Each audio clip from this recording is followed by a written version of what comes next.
Machallah, et tu as quel âge, Aïssa? J'ai 46 ans. Ouais, ben, ça fait combien de temps que tu es en France? 3 ans. D'accord, ça fait 3 ans que tu n'as pas vu ta famille, Ouais, t'as une famille ouais, au pays? il y a la nostalgie, j'ai la famille. Ouais. T'as quoi comme famille?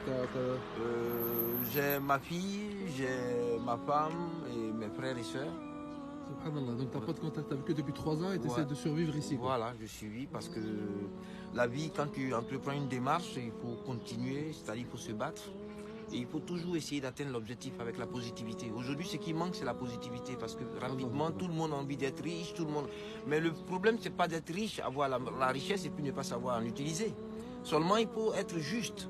Parce qu'on parle aussi de gaspillage, il y a certaines choses qu'il faut quand même qu'on soit conscient, qu'on réveille la conscience. Moi, je pense que c'est très important. Machallah, magnifique. Et quand je vois qu'il y en a qui ont tout, enfin, quand tout, ils ont de l'argent, ils ont la famille, mais ils n'ont pas le sourire. Et toi, je vois que tu avais 3 ans que tu es dans ta famille. Tu vis dehors, tu ramasses ça pour faire un abri cheminée, et tu as un joli sourire, machallah. C'est quoi ton secret? Parce que mon secret, c'est la foi en Dieu. Allah. Ce que je pourrais dire, c'est simplement que il faut garder la foi.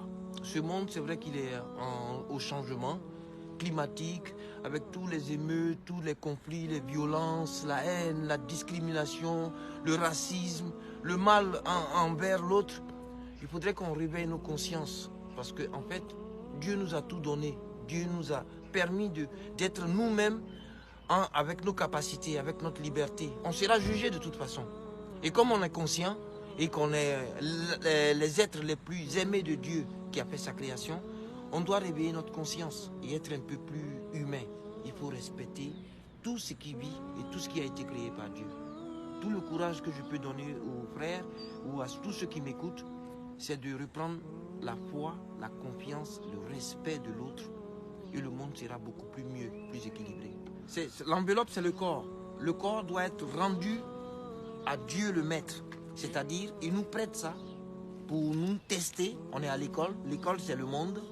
Et quand ta classe, ton séjour sur la terre termine, tu lui rends le corps. Le corps, c'est une enveloppe. L'homme va un peu dans tous les sens parce qu'on croit pouvoir vraiment avoir le pouvoir, mais on n'est qu'une fine graine de sel ou de sable dans un océan qui est le monde.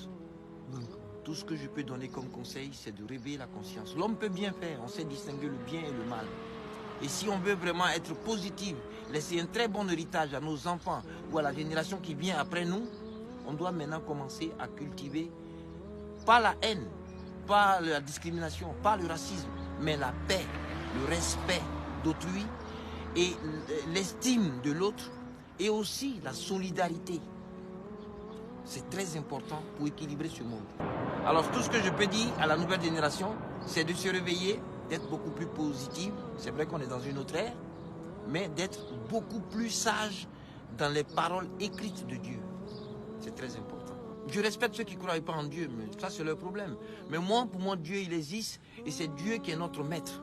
Donc le temps qu'il me donne de respirer, de rectifier mes erreurs, alhamdoulilah. Allahu Akbar. Voilà. Magnifique, machallah. Je dis seulement alhamdoulilah. Magnifique. Barakallahu fik, Aïssa, pour ce magnifique message. Qu'Allah te préserve.